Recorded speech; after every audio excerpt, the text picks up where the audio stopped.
안녕하세요. 24쪽, 교재 24쪽 1번.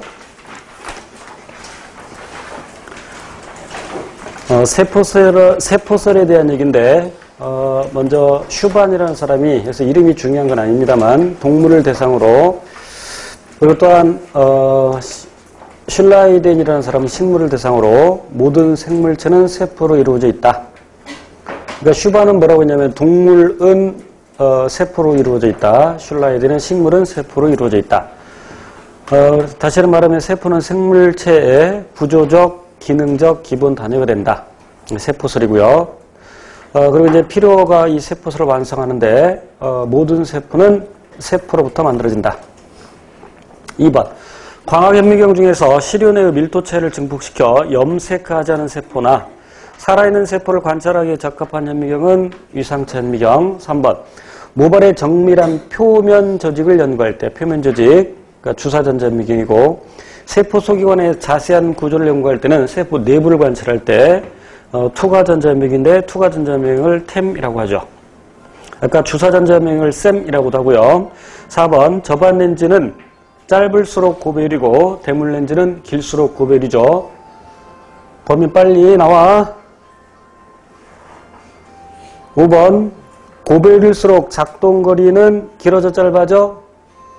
짧아지죠. 그리고 시야는 좁아지고 그리고 어두워지죠. 6번. 굉장히 당황스럽죠.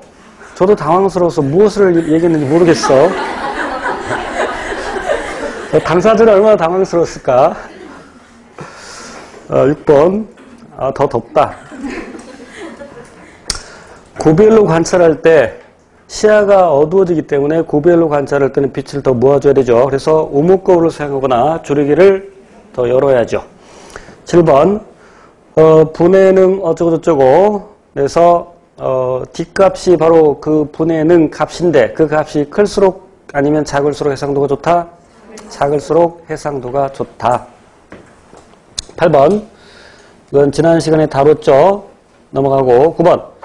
식물세포를 원심 분리기로 분해하였을 때 먼저 분해되는 것부터 순서대로 쓰시오 그랬는데 이 기본반 이후 해당 부분 수업 안 들은 사람이 아직 있어서 잠깐 설명드리면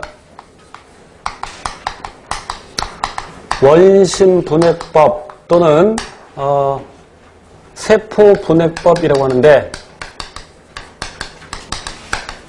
세포 소기관을 나누는 겁니다. 예를 들어 광합성을 연구한다.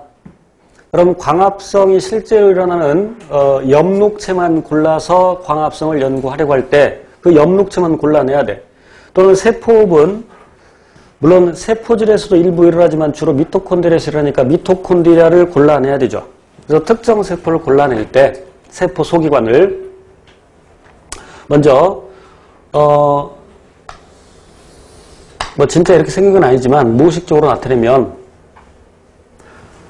균질기라는 것이 있습니다. 균질기. 호모가 same이라는 뜻이고 그래서 호모게나이즈 그러면 균일하게 하다. 그래서 그렇게 하는 것. 그래서 균질기. 성능이 매우 좋은 믹서기라고 생각하시면 됩니다. 여기다가 예를 들어서 쥐의 간 덩어리를 약간 집어넣고 쉽게 말하면 이런 게 있어. 이런 게. 그래서 이거를 막 돌려. 이걸 돌리면 간 덩어리가 부셔지겠죠. 그래서 부셔서 성능이 매우 좋기 때문에 세포를 조각내는 겁니다. 세포를 조각내는 거. 자, 그런데 이렇게 돌릴 때 이게 돌리는 과정에서 열이 발생하겠죠. 열이 발생하면 그 세포 속에 있는 효소가 파괴됩니다. 내가 광합성을 연구하려고 하는데 그 엽록체 속에 들어있는 광합성에 관련된 효소가 파괴될 수가 있어요. 그래서 효소 파괴되지 않도록 얼음물에 담그고 얼음물 그러니까 열이 발생하니까 온도를 낮추려고. 자, 그리고 이 시험관 안에다가는 무엇을 집어넣어줘야 되냐면 등장액에 설탕물을 집어넣습니다. 등장액에 설탕물을.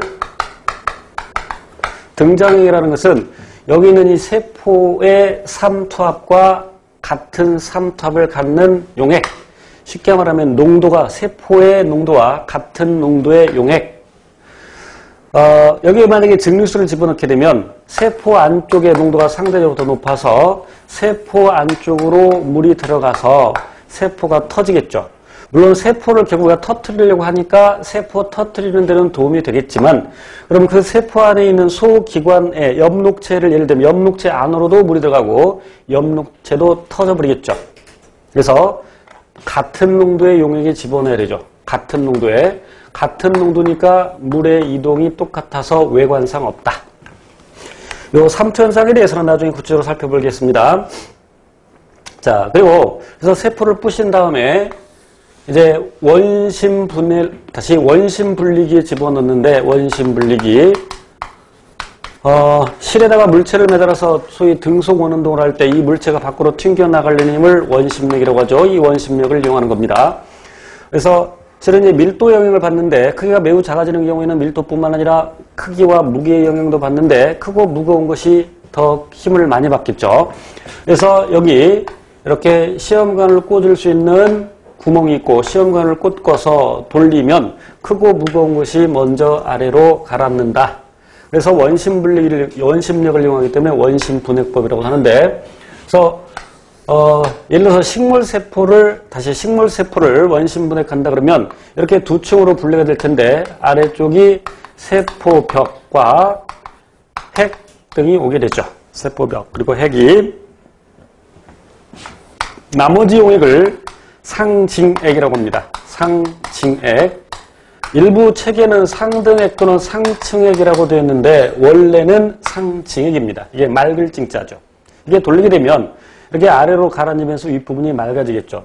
예를 들어서 막걸리 이렇게 냉장고에 보관하다 보면 이렇게 이 아래쪽으로 이렇게 가라앉고 이쪽이 약간 맑아지죠. 그런 의미에서 맑을 징자를 써서 상징액. 그럼 이제 이렇게 돌릴 때 처음에 얼마 정도로 돌려주냐면 대개 500 내지 600G 정도로 돌려주는데, G는 중력 가속도입니다. 지금 우리는 1G를 받고 있는데 그것을 500배로 돌린다는 얘기입니다. 매우 빠른 속력이지만 여기서는 저속이라고 표현합니다. 아직은. 그럼 이제 상징에게는 이런 것들을 제외한 나머지 것들이 들어있겠죠. 물론 적당히 돌렸다면, 500G라도 적당히 돌렸다면 몇 개의 핵은 위에 있을 수도 있습니다.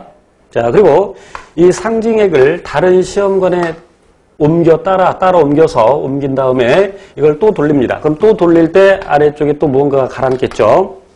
그래서 이제 무엇이 가라앉냐면 엽록체가 가라앉게 되고, 그리고 나머지 또 상징액. 그래서 계속 반복하는 겁니다. 그래서 한꺼번에 정리를 하면, 자, 식물세포의 경우에 맨 아래쪽에 세포벽과 핵, 그리고 이제 엽록체, 그리고 미토콘드리아,